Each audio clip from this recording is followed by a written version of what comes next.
back to another episode of Let's Talk Boxing. I'm Leti. I'm LB. And let's get into the fight this weekend. Yep, let's get it. We just got done watching the press conference. And we have Rey Vargas out of Mexico. That's right. Versus Shaquiefoster out of Texas.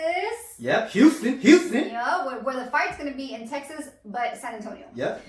So what did you think about the press conference? The press conference, there really wasn't anything too big. There wasn't really anything that really got my attention.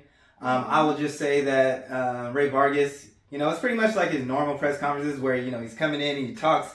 He's a very confident fighter. Yes. And Shaquiefoster, he just looked relaxed. Yeah, he did.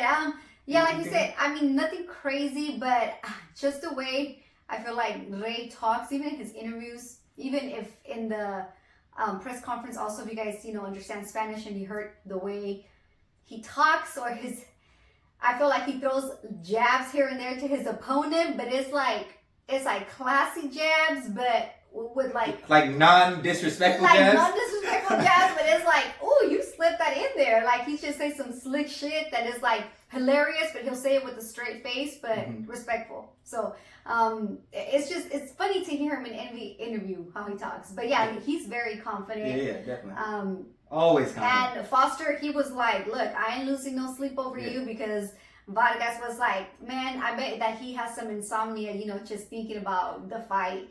And Foster was just like, he was like, he said something along the lines of, I heard that Oshaki's doing something different, so he's definitely taking me serious. And then Oshaki was like, man, I just woke up. I ain't losing no sleep. Yeah, exactly. Yeah. So that's about it. But I think they're both going to be ready coming up to the 130 division to fight for a vacant belt. Yeah, this is for a vacant title. And I am really excited for this fight for a couple reasons. I'm excited for this fight because last time out, Rey Vargas was in one of our favorite fights of the year versus Mark McSile. Had us on the edge of our seat, jumping up and down. I'll never miss a Rey Vargas fight ever. So I was excited for that reason, and also Rey Vargas is actually going for his third division as a champion. So that's definitely exciting. And also Shaquiefoster, he's been calling out a lot of fighters in the division. And he's been waiting for his opportunity, and he's been yelling for his opportunity, and he finally got his opportunity back on Showtime. So, I'm juiced for this fight. So, I think it's going to be a good fight between both of them. Vargas said that he knows that Foster he could switch from southpaw to orthodox, and that whatever he comes, he's going to have the Olympic style. He knows he's got the power and the speed, and he said he's going to have a response for anything that he does. Yep. So, what are your thoughts about the fight? How do you think it's gonna go? Man, so I'm really curious to see. We haven't even talked about this fight to each other yet, but yeah, I'm excited for this fight, and just because this is a 50-50 fight when you look at it on paper. If you look at I believe I looked at what the betting odds were, and they pretty much have it as a 50-50, but they have Vargas as a slight favorite. And so I am really, really looking forward to this fight. We already know that Rey Vargas, he's like I said, he's a 2-division world champion. He's got that great jab that he's known for. He doesn't have that typical Mexican style because he does work behind his jab, and he's a boxer. He's a boxer. He's also a very tall and long fighter. You looked when in the face-off, he had a huge height advantage over him, and he's about the same size as Mario Barrios, which is crazy considering that he fought at 122 pounds. So that's kind of some of the advantages that he brings in. He's good. He's he throws combinations, and but he also loves to fight. We know. Yeah. He had us on our edge of our seats last time. Yeah, and now when you talk about Shaquiefoster on the other side, Shaquiefoster, he's an athletic, he's an athletic fighter. You kind of mentioned it. Yeah, he can switch both stances. And he has good power. I feel like in both hands. The other thing, I seen him fight going forward. I seen him fight going backwards. And I can say the same for Rey Vargas. So, both of these fighters come with a lot of skills, which is going to make for an entertaining fight. Yes, it is. And I'm going to throw in something there that they asked Vargas, like, what do you think it's missing, like, marketing wise? Because Rey felt like that wasn't being marketed right or whatever. Mm-hmm. And this made me think, like, oh shit, how's this fight gonna go? Because he was talking about, like, a lot of people know me as, the boxer, move around the ring, and just boxes more instead of, being known for knockouts. And I know that the fans, that's what they like. So I think that's the only thing that's missing for me to make it to, like, the next level marketing wise is, like, I need to pretty much do, like, a one-punch knockout. You know what? So I'm like, is that gonna be, his yeah, you know what? To kind of, I don't know if that's gonna be his plan, but to kind of talk about that, I feel like it shouldn't be that way for the simple fact of all the things that he accomplished, and this is even I tip my hat to him for even for going for this title shot too, because he wasn't even at 126 pounds that long, and he became a 2-division champion, and then now he's trying to conquer another division. You got to tip your hat to him on that. Yeah. And that's something that needs to be marketed about. Exactly. And it's, again, the boxing business, like, we should definitely tip our hats off to the boxers, like he said, not just the one-puncher knockouts, I guess that's what we call it.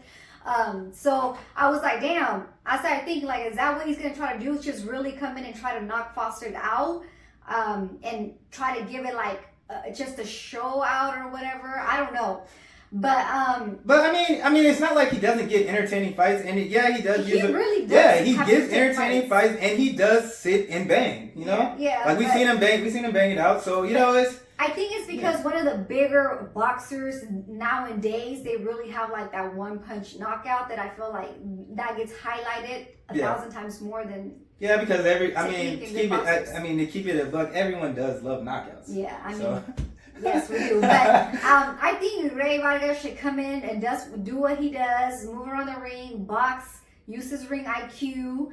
And again, he's going against Foster, like we said. He's quick, he's got power, he's got pretty much, like you say, if you see it in paper, he's pretty much got everything on his list to win the fight. And he's been looking for a title shot. He got it. And I think he's definitely going to come and give it his all. He's also fighting in Texas, which is his home state. So he's fighting in his home state, but I don't predict that he's going to get a home welcome in San Antonio. We're just going to have to wait and see. So kind of based off that, what I've seen of Vargas, I think I'm going to lean towards Vargas on this fight. I do think that he will win and be a 3-time division world champion. What do you think? You didn't tell us who you thought. I don't know who you think is gonna win. All right, so let's get into. Hopefully, I don't take too long, but sometimes I just go on. But yeah, this fight is definitely going to be interesting for the things that I said. Both of these fighters come with a lot of skills. We've seen them both fight coming forward, both fighting backwards. Rey Vargas, if you watch our previous videos, one of the things that he tends to do is not be defensively responsible all the time. But he does have that good jab, and he can keep a fighter out. We hear Abner Mares kind of talk about him, and he's like, I remember sparring him back in the day, and it was really hard to get past that jab. But I will say, especially in his last couple fights, he definitely has sit and trade, but he's known to drop his hands and swing a little wide. But how this fight kind of goes, I definitely think shaquiefoster is gonna have some issues especially in the beginning because of the length of Rey Vargas and just getting used to him. He doesn't have too many fighters on his resume that's the size of Rey Vargas, and he probably won't see that many. With Rey Vargas, he hasn't really had a knockout since he was fighting at 122 pounds. We saw him against Baez Baez is a more his size, is also fought at 122 pounds, and we've seen Baez dropped and stopped by other fighters, and Rey Vargas was landing clean shots on him, and he wasn't able to drop him. So, and also, he wasn't able to drop a Mark Magsayo. So, he's not like, he even mentioned, I haven't really been known for that power. He's known as a boxer. And so coming up to this division is definitely this 130-pound division is definitely going to be interesting to see how his power, or, the power that he has, is it going to be enough to keep, fighters off of him. And another thing that's going to be interesting, and I'm looking forward to when it comes to Rey Vargas, is this is his first time without his Hall of Fame legendary trainer Nacho Beristain. Oh, we gotta remember him. Yeah, that's our guy right there. Yep, he made sure to say his shout out. Yeah, so it's gonna be interesting to see how that goes. He did say in an interview that it was becoming to get hard for Nacho. So with the day-to-day stuff. So. But yeah, so that's definitely going to be interesting, and I wonder how he's going to handle that, with his dad being the head trainer now. Yeah, now, Shaquiefoster, on the other hand, he's been fighting at this division. He's already proven that he's been able to, he's been able to knock people out. He's got knockouts at this division. Also, we talked about, Rey Vargas is good at keeping the distance with his jab. I will say this, Shaquiefoster has, he has got a lot of sparring in with the previous world champion Shakur Stevenson. And we know that Shakur Stevenson is the master when it comes to keeping the distance with the jab. So I assume that Shaquiefoster is going to be able to, at some point, I believe he, with the sparring with Shakur and the amateur pedigree, I would imagine him to be able to adapt to the size and the length and breaking that distance between him and Vargas. So we've seen Rey Vargas get dropped in fights. We saw him get dropped in the Mark Magsayo fight. And the thing about it, it's not just about how you get it up, because he did get dropped, but he got up, and he's always showed, that heart, that true grit of. He's a true champion. He said, "I'm not gonna let this guy go this way." Yeah, he's a true champion. And a veteran. The last fight with Mark Magsayo, he got dropped by throwing a lead uppercut, and this is the thing that really was driving me crazy, because he got knocked down with that shot. And he kept continuing to throw that shot, even though that was the shot that put him down. And so, I feel like Rey Vargas always is playing with fire. Oh, that's a good way to put it. Yeah, I feel like he's always playing with fire, and he gets caught, and he didn't make an adjustment last time. Now, I think this time, being in there with a punch, not necessarily, I'm not sure if he's a puncher, but someone like Shaquiefoster, who has good power, but he also, I would say, he's more skilled than the fighters that put him down. And so I see him being able, if he finds a shot that that lands, I see him being able to land that shot multiple. Take advantage of those opportunities that other fighters weren't able to do in the past. So for that reason, I'm gonna go with Shaquiefoster for the W. Oh, I thought you were gonna say for the knockout. I was like, for the W. Now, if it is a knockout, it would be along the lines of the things that I said. I think he has the skills to be able to find something and capitalize on it throughout the fight, because he's a tricky fighter.